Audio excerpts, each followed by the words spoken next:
تو کہا اگر تم اپنی جانوں پہ ظلم کر بیٹھو تو میرے محبوب کی چوکھٹ پہ آ جاؤ۔ اور یہ حضور کی حیات طیبہ میں بھی تھا، ظاہری حیات میں بھی، کہ حضور کے پاس جائیں جب اپنی جانوں پہ ظلم کر بیٹھے، جس طرح حضرت ابو لبابہ سے ہوا۔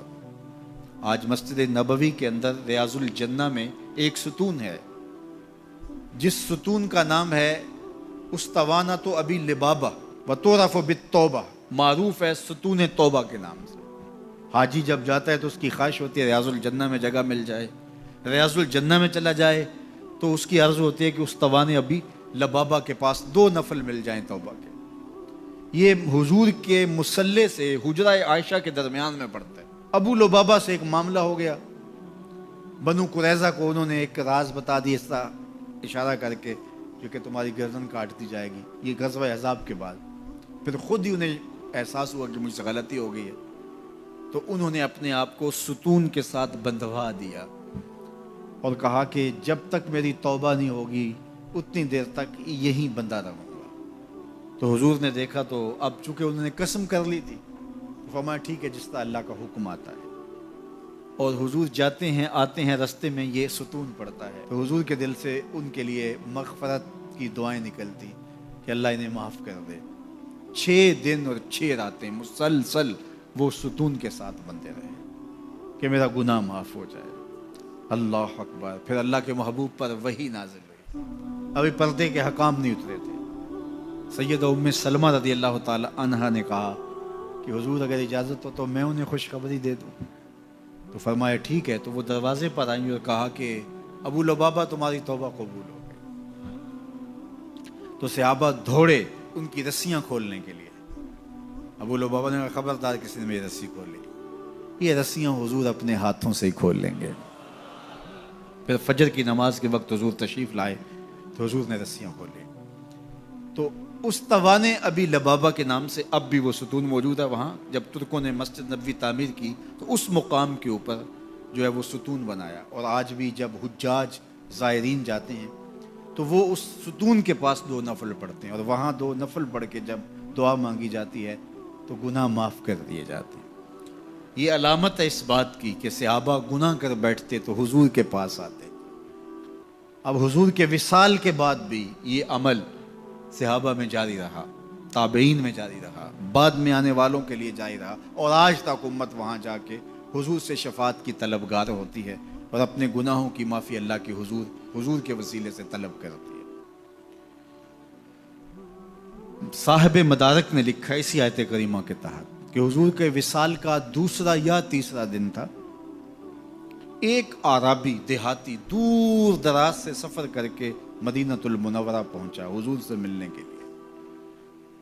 جب داخل ہوا تو پتہ چلا کہ حضور کا تو وصال ہو گیا 3 دن پہلے، تو پھر اس پہ کیا گزری؟ اس نے رونا شروع کر دیا اور حضور کے روضے پہ آیا، قبر انور کی مٹی کو اپنے سر پہ ڈالتا اور کہتا حضور میں تو گناہوں کی بخشش کے لیے آیا تھا، اللہ کا کلام پڑھا تھا اگر اپنی جانوں پہ ظلم کر بیٹھو تو محبوب کی چوکھٹ پہ آ جاؤ۔ مجھے یہاں آ کے پتہ چلا ہے کہ آپ تو وصال کر گئے ہیں، تو میں تو نہیں جانا جب تک گناہوں کی مغفرت نہ ہو۔ ضد کر بیٹھا، تیرے کولوں انج منگاں گا جویں اڑیاں کرے ایانا۔ تو وہ ضد کر بیٹھا، حضور کے روضہ انور کے پاس قبر نور کے پاس بیٹھ گیا، مٹی لا کے سر میں ڈالتا اور کہتا کہ حضور میں تو بخشش و مغفرت کے لیے آیا ہوں، میں نے تو نہیں جانا جب تک میری مغفرت نہ کر دی جائے۔ تو صاحب مدارک نے لکھا ہے فنودی من القبر انہ قد غفر لک، قبر نور سے آواز آئی جا تیرے گناہ معاف کر دیے گئے۔ یہ حضور کے وصال سے 3 دن بعد کی کہانی ہے، اور اس کے ایک عرصہ بعد امام عطبی کہتے ہیں میں حضور کے روضے کے پاس بیٹھا تھا اور ایک دیہاتی آیا اور اس نے بھی فریادیں کی اور فریادیں کر کے چلا گیا، اور میں بیٹھا تھا، بیٹھے بیٹھے اونگ آ گئی تو حضور کی زیارت خواب میں ہوئی، اور آپ نے فرمایا اے عطبی اٹھو اور اس عربی دیہاتی کو ڈھونڈو، اور جب مل جائے میری طرف سے جنت کی بشارت دے دو۔ مجرم ہو تو منہ اشکوں سے دھوتے چلے آؤ، مجرم ہو تو منہ اشکوں سے دھوتے چلے آؤ، آؤ در تواب پہ روتے چلے آؤ۔ قرآن میں مذکور ہے بخشش کا طریقہ، سرکار کی دہلیز سے ہوتے چلے آؤ. کہا جرم کر بیٹھو تو محبوب کی چوکھٹ پہ آ جاؤ. پھر کیا ہوگا؟ لَوَجَدُ اللَّهَ تَوَّابًا رَحِيمًا. تم تو گناہوں کی معافی لینے آئے تھے لیکن محبوب کو ساتھ لے آئے ہو، لہٰذا وسیلہ حضور کا ڈالا ہے تو گناہ تو معاف ہوں گے ہی ہوں گے، اضافی رحمتیں بھی عطا کر دی جائیں گی. اللہ اکبر. کرم نوازیاں ہو جائیں گی تو ان کے در پہ حاضری سعادت مند لوگوں کا عمل اور وظیفہ رہا ہے. ان ربکم حیی کریم یستحیی من عبدہ اذا رفع یدیہ علیہ ان یردہما صفرا. تمہارا رب حیا کرنے والا، سخی، زندہ اور کریم ہے. بندے جب اس کے سامنے ہاتھ پھیلا کے دعا مانگتے ہیں، اللہ فرماتا ہے مجھے شرم آتی ہے ان کے اٹھے ہوئے ہاتھ خالی کیسے موڑ دوں. جب انہوں نے مجھ سے مانگا ہے میں نے بھی نہ دیا تو کس در پہ جائیں گے؟ تو پھر جب مجھ سے مانگا ہے تو میں کیوں نہیں دوں گا؟ ان کی جھولیاں کیوں نہیں بھروں گا؟ وہ تو کہتا ہے مجھ سے مانگو. اللہ اکبر. دنیا داروں سے مانگے تو ناراض ہوتے ہیں، اللہ سے نہ مانگے تو ناراض ہوتا ہے. وہ کہتا ہے سوالی بن کے میری چوکھٹ پہ ہو، مجھے اچھا لگتا ہے کہ تم مجھ سے مانگو اور تم جھولیاں پھیلاؤ، اور نہ میں صرف تمہاری ضرورت کو پورا کروں گا بلکہ اپنی جناب سے تمہیں مزید رحمتوں سے بھی نوازوں گا. تمہارے اٹھے ہوئے ہاتھوں کی میں لاج رکھوں گا. تم طلب تو کر کے دیکھو. لازمی نہیں ہے کہ تمہیں مانگنے کا بڑا سلیقہ آتا ہو میں پھر دوں گا. شکستہ اور ٹوٹے پھوٹے لفظوں سے مانگو پھر بھی جھولی بھر دوں گا. وہ کریم ہے، اس سے مانگو تو صحیح، ہاتھ تو پھیلاؤ.